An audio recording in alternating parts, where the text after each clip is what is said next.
நம்மளுடைய தகுதியை நாம் அறிந்து கொண்டால் நம்மளை நம்ம சமாதானப்படுத்திக்கலாம். நம்முடைய தகுதியை நாம் தெரிஞ்சுக்கிட்டா நம்மளை சமாதானப்படுத்திக்கலாம். அதைத்தான் சான்றோர்கள் சொன்னது. கூழானாலும் குளித்து குடி, ரொம்ப ரசனையோட குடிக்கலாமே, தப்பு கிடையாது. ஏன் நான் என் கூழையே குடிச்சிட்டு இருக்கணுமா அப்படின்னு சொல்லி ஏங்கினோம்னா அப்புறம் வந்துட்டு கூழும் கிடைக்காம போகிற கூட வாய்ப்பு இருக்கு. அப்போ கூழ் குடித்தவன் கூழ் மட்டும் தான் குடிப்பானா, பிரியாணி சாப்பிட மாட்டானா? நல்ல நேரங்களுடைய மாற்றங்கள் வரும்போது அது நிகழலாம். வரும்போது தானாக வரும். வருவதற்கு முன்னே நாம் இருப்பதை விட்டுவிட்டு இல்லாததற்கு இயங்குவது போல ஒரு சூழ்நிலை உருவாகுது மனிதன்கிட்ட.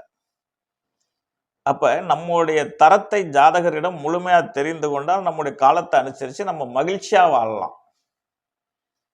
எல்லாத்திலையுமே ஒரு நிறைவு கொள்ளலாம் முடியும் மனிதனால். அப்படி நிறைவாக வாழ்ந்தவர்கள் எத்தனையோ மகான்கள் இருக்கிறாங்க. காலத்தை எளிமையாக சின்ன வயசுலேயே தெரிஞ்சுக்கிட்டு எளிமையா வாழ்ந்தவர்கள் உண்டு, மகிழ்ச்சியாக வாழ்ந்தவர்கள் உண்டு. நாம் அப்படி இல்லவே இல்லை.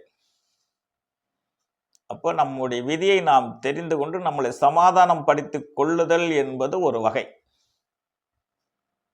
இரண்டாவது வகை, கடவுள் இருக்கிறாரா இல்லையாங்கிறது இன்னைக்கு வரைக்கும் கேள்விக்குறியில தான் இருந்துட்டு இருக்கு. எல்லாரும் பக்தியா இருக்கிற மாதிரி இருக்கிறோம். ஆனா கடவுள் இருக்காரா இல்லையாங்கிறது யாருக்குமே தெரியாது.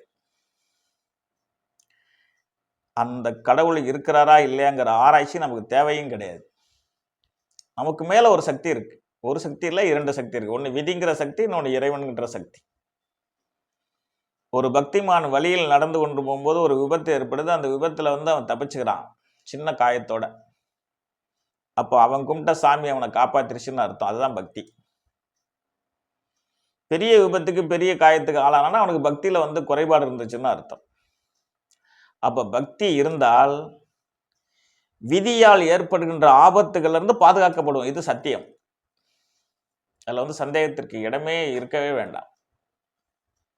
ஏன்னா சந்தேகப்பட்டோம்னா கடவுள் கேள்விக்குறியாயிடுவார்.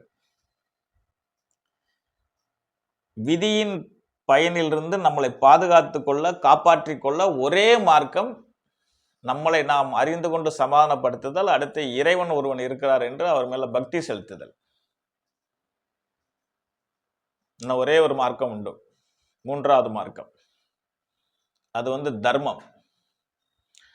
மகாபாரதத்தில் கர்ணனை பாதுகாத்தது அவர் செய்த தர்மம் மட்டுமே. தர்மம் தலைகாக்கும் என்பார்கள். இது 1000 மடங்கு உண்மை. ஏழையின் சிரிப்பில் இறைவனை பார்க்கலாம்பாங்க.